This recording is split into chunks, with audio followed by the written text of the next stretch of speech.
question.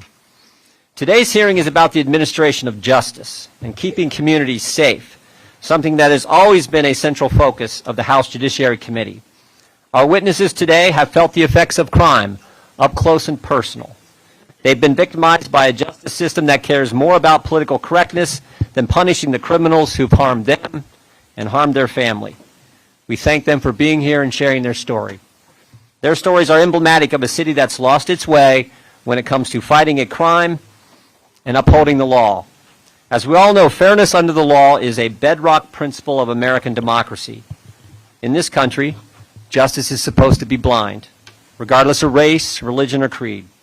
However, here in Manhattan, the scales of justice are weighed down by politics. For the district attorney, justice isn't blind. It's about looking for opportunities to advance a political agenda, a radical political agenda. Rather than enforcing the law, the DA is using his office to do the bidding of left-wing campaign funders. He's taken a soft-on-crime approach to the real criminals.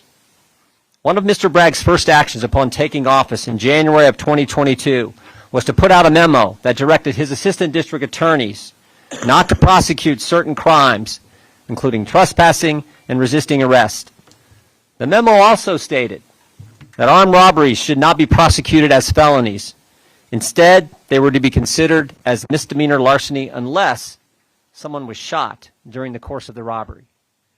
Thank goodness, after a backlash from police groups and the public, Mr. Bragg agreed to prosecute some robberies as felonies, but left the rest of the memo in place. The president of NYPD Detectives Endowment Association said, quote, "Bragg gives criminals the roadmap to freedom from prosecution and control of our streets. In Bragg's Manhattan, you can resist arrest, deal drugs, obstruct arrest, and even carry a gun to get away with it." And guess what happened under this new policy? More crime. In 2022, Mr. Bragg's first year as district attorney, New York City saw a 23% surge in major crimes. Felony assaults rose 13%, robberies spiked 26%, burglaries in New York City went up 23%, grand larcenies were up 26%, and auto theft increased 32%. Transit crime surged nearly 30%. Imagine that. You leave criminals on the street, you get more crime. Patrick Lynch, the president of the Police Benevolent Association, said, "Police officers don't want to be sent out to enforce laws that the district attorneys won't prosecute. There are already too many people who believe that they can commit crimes, resist arrest, interfere with police officers, and face zero consequences." We should take a minute here to thank our brave men and women in law enforcement. We got a number of them right here in this building. Thank you for what you do.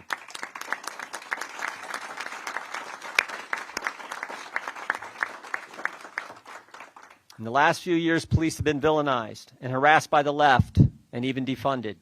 These men and women put their lives on the line every day, every single day, and they deserve our deepest gratitude. But that's not what they're getting from left-wing district attorneys here and around the country. Police do their job, they do the hard work, they go out on the streets, they catch the bad guys, and then the DAs don't do theirs, don't do their job. Instead, they let bad guys roam the street. As we'll hear today, repeat offenders are plaguing New York City. On April 6, 2023, NYPD Commissioner Sewell said, "Recidivism is the undertow pulling against everything we are doing to keep our city safe.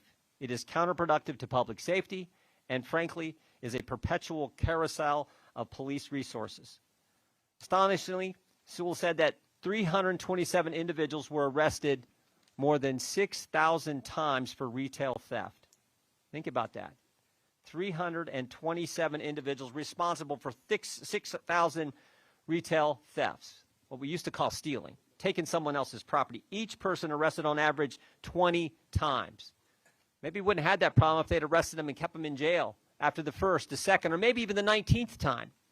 Average of 20 times. Given the record of crime, the record level of crime we are seeing around the country, our plan this Congress has been to include field hearings in some of our greatest cities to analyze and highlight how soft-on-crime policies hurt families, hurt communities, hurt small business owners.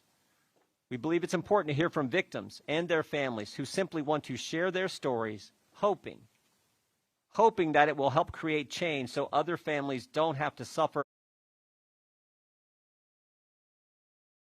cmte hooked me up with a Communities hurt small business owners. We believe it's important to hear from victims and their families who simply want to share their stories, hoping that it will help create change so other families don't have to suffer like they did. What better place to start than New York City, where videos of violent, senseless attacks appear almost daily, and where the DA of Lower Manhattan earned a reputation for caring more about the perpetrators of crime than the victims. Thanks again to all our brave witnesses for being here. And thanks to the NYPD, the Capitol Police, and the Federal Protective Services for all they do to keep people safe. And now, hey, before you click on the next video, if y'all could do me a big favor and hit that like button. The algorithm loves it, and so do I, because it helps promote these videos and get the message out about what our government has been doing. Don't forget to hit that subscribe button and turn on your notifications, because every time I put out a video, you want to know about it, right? Thanks again, and have a good one. See you on the next one. Peace.